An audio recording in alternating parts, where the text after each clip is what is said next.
వచ్చేసినట్టు ఉందిరా. మింగేయండి, మీరు మింగేయండి. ఒరే మామ, ఇప్పుడైనా చెల్లెంతో జాగ్రత్తగా డీల్ చేయరా. లైఫ్ని కంగాలు చేసుకోకు. పోరా థర్డ్ పర్సన్.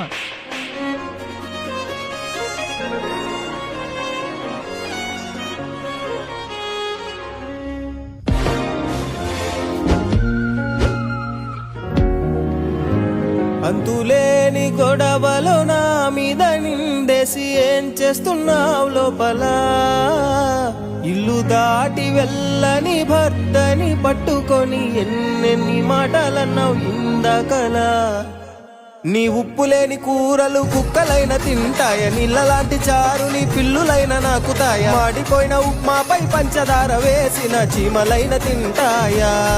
నీకు సిగ్గు లేదు, బుద్ధి లేదు, అత్తమామల కస్సలు లేదు, భర్తంటే గౌరవం ఇంత కూడా లేనే లేదు. చెట్టంతా మొనగాని 5 అందగాని ఇన్ని మాట